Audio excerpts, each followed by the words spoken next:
Are you picking Scottie this week, Jake? No, he's shite.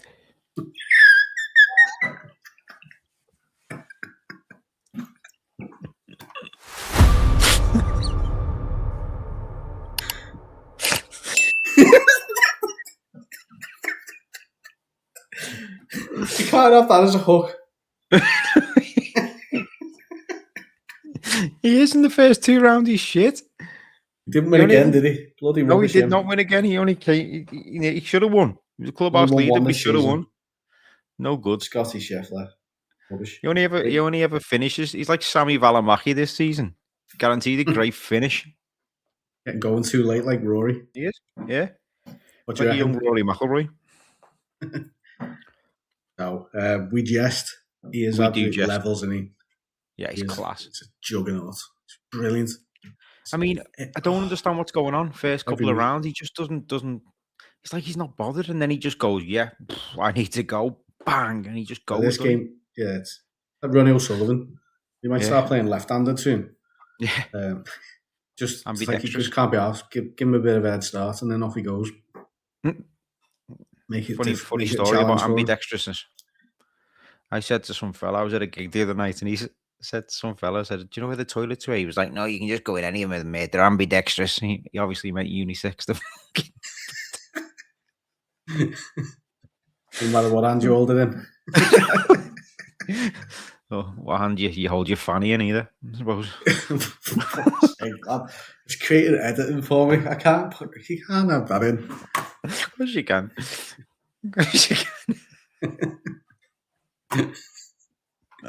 Sorry about that. Right. Okay. Right. Up on screen is the Here We Golf agent, something we've been working on over the last week or so. Golf agent. Here We Golf agent. 007. If you didn't catch the Fancy DP World Tour show, we did kind of like introduce this, and basically it's just an AI hub for fantasy golf. It pulls in the data from publicly available data golf rather than their paid API, just to give us a bit of a feel and an easier sort of way of reading the data, really. So I've got a model maker in there. Helps pick out all the key metrics for the week, and then live probability as well. So we'll pick out the sort of favourites, I guess, but the ones that all the stats point towards. So should we whiz through what Here We Golf agent's got to say about the upcoming Genesis? So, no, we want to review Pebble first, don't we? I've jumped the gun massively here. Cut that out. Collin Morikawa, Scottie. It's gone. Collin Morikawa is your Pebble Beach Pro-Am champion for 2026. And a deserved victory as well. He kept his nerve. Nearly lost it, but he kept his nerve. Yeah. Waiting for 20 odd minutes on the 18th fairway. Well, Bridgman was trying to get over the bridge. Man. Idiot. Yeah. Absolute mare. Just went. He should have took his bucket and spade. Couldn't, yeah. Well, not on that Pebble Beach. He wouldn't have made any sandcastles there. But an onslaught by Scheffler posted the clubhouse lead, didn't he? Onslaught is the correct word, but take nothing away from Min-Woo Lee, who I thought had it in the final moments there. I thought Morikawa was not going to lose his bottle here, and Min-Woo Lee hit it to probably about 15 foot, and I thought if he drains this, he goes to 22 here. But he didn't. He made the birdie, but what a round he put together a 7 under. Beautiful. Bartia, I thought midway through Saturday, I thought he's going to take some catching here, but then he was just so aggressive on the Sunday. I just was like, wait, actually, calm down a bit. You actually battled it, yeah. just calm down a bit. But he carried on in that Venus form, and even par was his number, which is not good enough to win there. No. Yeah. Tommy came up to storming up leaderboard out of absolutely nowhere. Didn't even see him all week, and then next thing, last couple of hours on Sunday, he's in with a shout, and Really disappointing chip for Eagle. You don't expect him to hold chips, but got to give it a run, haven't you? Yeah. On at 18, he left his Eagle chance short to tie the clubhouse lead. Yeah. And then, like you say, Morikawa got it over the line in the end, but it must have been a bit of twitchy bum time on 17. Gotcha. And he tugged his tee shot into the rough on the left. Yeah. Left himself with a tough up and down, and he didn't manage to get it done, did he? No. Dropped a shot on 17, but then absolute stones on the 18 tee on 18 because he plays a natural fade, doesn't he? Quite an elaborate fade. Yeah. So he had to start it over the water, over the beach, cut it back right into the middle of the fairway, plumb drive, which pretty much sealed it from there, I think. The iconic course, innit? The greens looked incredible as well. The course looked in great nick, and it was very windy on the last day as well. So starting a ball out towards the water in such wind where the flags were like nearly vertical took some doing, that, didn't it? Yeah, the result. Jake Knapp as well, coming in with another good round. He's starting to get some form, isn't he? Quietly ticking along, yeah. I know it was only a 1-under for the last day, but I mean, he did all his work on the first couple of days in the week and the start of the weekend, didn't he? Shane Lowry as well. We did mention him last week. We thought he was going to be a good pick. I didn't pick. I kept him on my captaincy. I kept him on the bench. Sorry, I just didn't fancy putting him in towards the last day, and he had a decent round there, which I regret slightly.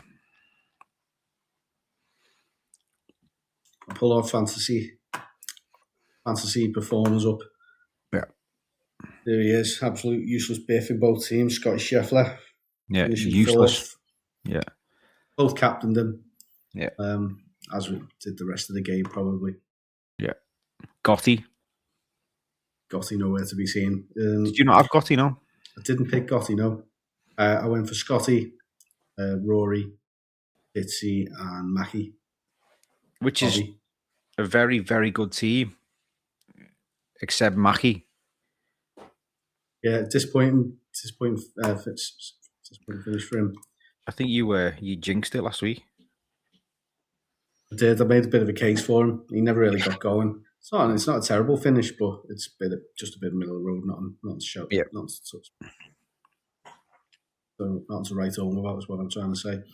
You went Scottie and Gotti, and you got the right Scottie Kim this week. I did. Yeah, I didn't get the right Kim. Should have been on Live Golf for that, but yeah, I picked the right one that I wanted to pick, and he just never got going, did he? I mean, it's not a bad finish, but it's not going to do well for your fancy team in this type of game. No, and then Theegala there as well, 60th, not great. Crap in this slightly smaller field. I don't think either of us made any changes, did we? Nope. Mid event, Ryan Gerrard, Slippy G, and Jason Day on the bench for me. Jason Day he's playing consistently well. I think a win's around the corner for him. Yeah. And then got Lowry there and Patrick Cantley, who should have came in really for Kim and Theegala, or Gotterup and Theegala. Yeah, Jason Day, a win is definitely around the corner for him. But is it going to be at the Genesis? Is he even playing? I don't actually know if he's playing, to be honest. That's what I said. That's why I covered my own back then. Thought you'd know. No, you just threw me under the bus is what you did. He is playing. I do that a lot. 5.8% owned, and he's averaging 95.7 points, which is it's not elite, but it's not too bad. Scottie's away in the head. If he does win, you know where you heard it first. Who? You. A win's around the corner. Yeah, no, I don't particularly fancy him for this week. No.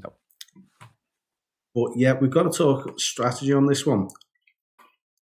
I've got my team up on screen there, and as you can see, Scottie and Rory are on the bench. Ooh. So we've got two. We've got the Arnold Palmer. We've got the players to come in this segment. Yeah. Just feel particularly the players, is worth more FedEx Cup points. So you can see there on screen, you got the FedEx Cup column. Get more bonus points for players who do well in that. So I would like to have Scottie in that one as a captain, and he's already. I don't know if you can see this here. I'm still navigating my way around this website. But if I go percent owned, he's already down at 32.9. A lot of people have used him already 3 times in this segment. Yeah. And I hang on to that one till the players think. Until he stays clear of the ravioli. Yeah. I think he's only going to get better, isn't he? He started like an absolute train this season, as opposed to last season when obviously he had his injury and that. But he got better and better as the season went on. I can't see it being any different this season, to be totally honest with you. Yeah, no, I agree. For the bashing we gave him at the start there, it wasn't just. We are very big fans. Absolutely. Tommy Fleetwood, have you not got him? Yeah, Tommy Fleetwood this week. Yeah, I've got Tommy in my team. First pick for him. Mm-hmm. He's the most owned player in the game at the moment. Yeah. And then I've got Matsuyama. Matsuyama's my captain. I've got Gotti. I've gone for Bartler. Actually, Bartler. Yeah. And a solid bench just in case I need a bit of insurance, in case I want to get more info, piffs it up. There was Scottie and Rory. I know we discussed on a couple of weeks ago about the how to play in this, but remind me, if you know, does the bench count as a pick or does the bench count as not unless you use them? Bench doesn't count as a pick unless you bring them in. Perfect. So that's wise tactically. Yeah. Mr. Astute over here. Yeah, you've not sent me your team over, but do you wanna run through it? Yeah, so I've got Sam Burns, I've got Patrick Cantlay, I've got Rory captain, and I've got Tommy. A classic set. Sam Burns is absolutely on fire at the moment. I think. I know he finished a bit poorly on Sunday, but his game's just in a great place at the moment. His iron play is great. His putting's good. His wedge play is good. So I think it's going to click from 1 week, and I think maybe this week it could do. But Rory for the Genesis, I just think he's got it in the bag. The most birdies out of the whole field last week. Just needs to eradicate a few of their mistakes, but he can do that. He's got it in his locker. He's got it in his head.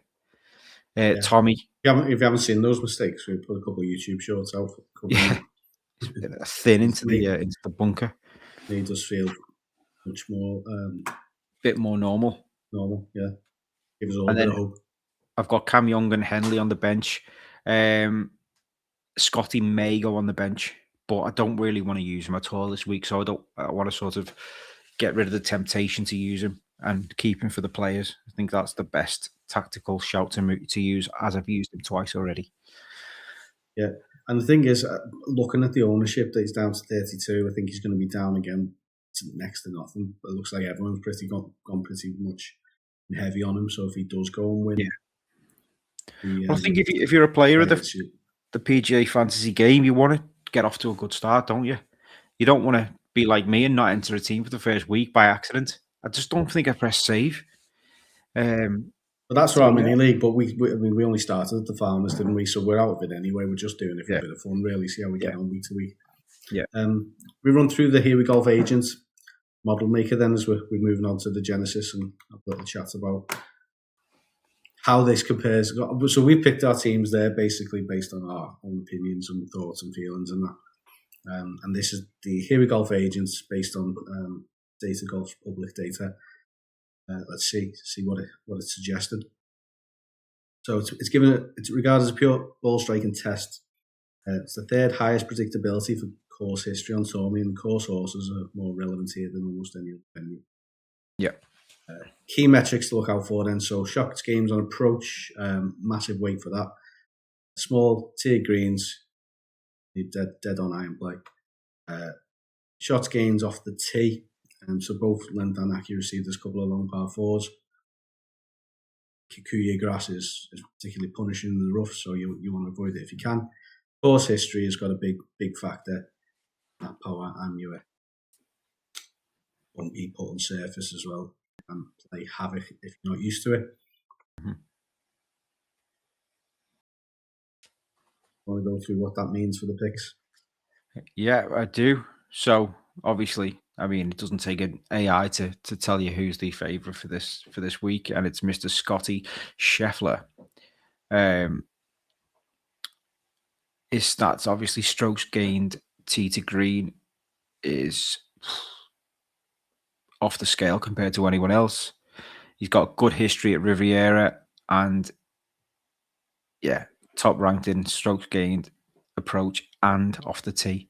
So you'd be daft really to leave him out, but if you're being tactical, that's the only reason we are probably leaving him out. Cantley's second there. He's a course specialist, which, as you mentioned, horses for courses. He's got loads of top 10 finishes, top 5 finishes, sorry. And yeah, he's really good putting on this surface, which is really something to take into consideration. And I'm glad he is on my team. He is on the bench You at say the you moment. picked him, yeah? Yeah, he's on the bench at the moment, but I think he's going to make it into the team based on a little chat. Max Homer, there's too many cliffs for me for Max Homer to be around because he tends to fall off a cliff, doesn't he? However, there's some green shoots towards the end of last year, though, wasn't there? Yeah, there was. Agent Huey Golf 003 3/4 has told us that he's a past winner with elite QQ grass performance, which is, I mean, all great in that, but no, I can't see Max Homer doing anything this week. I'm sorry, AI. It's just not for me. You've got to look at feel as well, haven't you? Yeah, the Riviera history is heavily weighted that and got him in there on that, I think, by the looks of it. You only have to look there at his shots gained tee to green for the last 24, compare him to the other three that we can see on screen at the moment. Big deficit.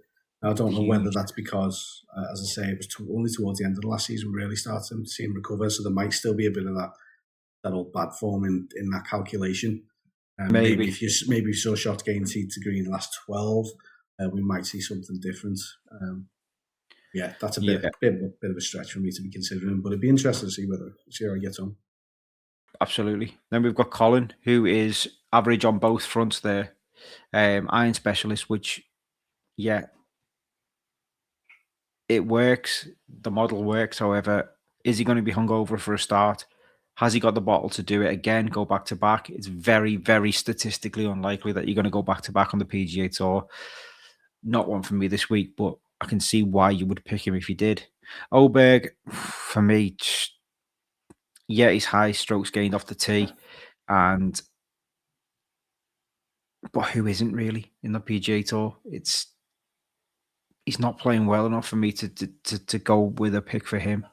And then defending champ Hideki is a good pick. His stats don't really marry up to what he can do given his form, but you've got to be doing better than that last week. I just feel like he's absolutely bottled it last week, and he needs to do better. And that has put him out of my window of picking him. I know you've picked him there, though. Yeah, I just think. I mean, I'm kind of glad to see him on there. Really. Yeah. A question though that I'm sure Oberg won this last year. That's what it means by defending champ. Maybe he's won it before. Have a look. Yeah, so Oberg won 2025. 2024, Matsuyama won this. Yeah. Right, okay. Yeah, it's already shown that it's not ready to be released. But so historical shots gained there. Course form, he's shown he could do it around there, but I think that that shots gained the last 24. Yeah. No, he's not got. I know he's had a bit of a bad weekend this week, but generally over the last couple of months, his game has looked like the Matsuyama of old, I think. Yeah. And that having won here previously as well, I think is that's why I've captained them anyway. Yeah, I'm glad to see him on there. But he's good off the tee as well, isn't he? He's an all round good player. He just whether his mental game's up to it anymore, and that's what we'll wait and see this week. Yeah, so live probability is pretty straightforward there. It's given Scottie Scheffler 21% probability. Yeah. Miles clear of second on that list of Rory. Xander Schauffele wouldn't be entering my consideration the way he's been playing recently, but There you go. High floor matches Riviera's total driving profile. Tommy, Siwoo Kim, Matsuyama again, Cantlay, Young. So quite a consistent sort of bunch of picks it's gone for there. If you compare that to the actual bookies, which I've got up in front of me, which you probably can't see on the screen. I don't know why I said probably. You definitely can't see it on the screen. Scottie Scheffler is actually 4-1 to win, or 3.5 to 1 in old money to win this whole tournament. That is ridiculous. Given the size of the field, someone given that price is how good this man is. Second favourite Rory at 13-1 or 12-1 in old money. Xander Schauffele, which is 25-1. I think that's a very, very low price for him. Hideki, Tommy, Russell Henley, Gotterup, and Cam Young bringing up the rear. So yeah, good field, exciting field, a lot better than Kenya anyway, to dive our teeth into this week. Yeah, looking forward to this one. Hideki for me. Yeah, if you can get past Scottie. I think Rory will give him a go. There you go. Anything else to add, lad? No, I'm happy with that. Are you happy with that? I'm happy with that. I'm happy with that. If you're happy with that, drop us a like. Let us know in the comments who you're picking this week. Have you got Scottie? Have you maxed him out already? Do you think Scottie's shite, like Jay said in the intro? Or any other thoughts and comments? Let us know. Do you like the hit off agent? Do you like it? That's what we want to know in the comments. Do you want to see more of him? Do you like the colour scheme? Do you want him to be called 003 3/4? What do you want? Give us a comment and let us know. So, yeah. All right. Well, yeah. Fantasy DP World Tour show is out. Fantasy Live Golf show is coming soon, and it's a great story. Looking forward to recording that one. And we'll catch you next week to review the Genesis. Take it easy.